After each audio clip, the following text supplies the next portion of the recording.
ndetse na Rayon Sports tukamenya uko muri iki gitondo baramutse. Pedro baramutse. Mwaramutse kwizigira riganiro Renzo na Ibe. Yego ngaho duhe description wakire n'abafana batuganiriza tubwirwa mu match yabo hagati ya Musanze na Rayon Sports bayiteguye.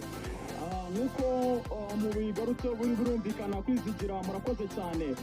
Abafana b'ikipe ya Rayon Sports muri umujyi wa Musanze birumvikana ko babukereye ari benshi cyane, haba abasanzwe babarizwa muri uyu mujyi, haba abafana b'ikipe ya Rayon Sports n'ubundi bavuye mu mujyi wa Kigali barahari, ariko na n'ubundi kora ikipe ya Musanze nabo babukereye abafana basanzwe babarizwa muri uyu mujyi birumvikana, ariko birumvikana ko kwizigira aho duherereye muri aka kanya ni ku isoko rya Kariyeri, isoko ry'ibiribwa. Wenda ku bantu bazi umujyi wa Musanze ahangaha rwagati niho duherereye muri aka kanya.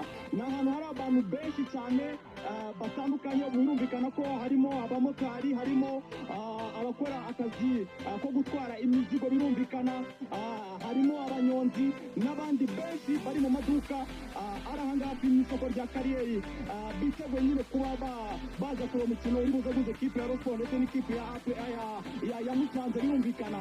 Ariko na n'ubundi aho twajya tunyura muri umujyi wa Musanze wabonaga ko wenda nta kintu kidasanzwe, wabonaga ko wenda kigaragaza ko ari buze kuba uyu mukino. Wenda ndavuga kubona amabanderole mu mujyi, kubona abantu bambaye amajezi ya Rayon Sports ndetse na ekipe ya Musanze birumvikana. Reka duce twakira bamwe bafana ikipe ya Musanze Football Club bakomeye ahangaha.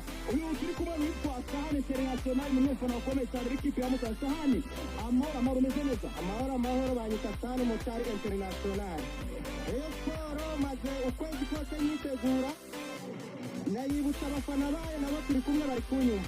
Imyaka 5 yashize badakoramo, ndayitsinda imwe n'amafaranga byose babyitegura.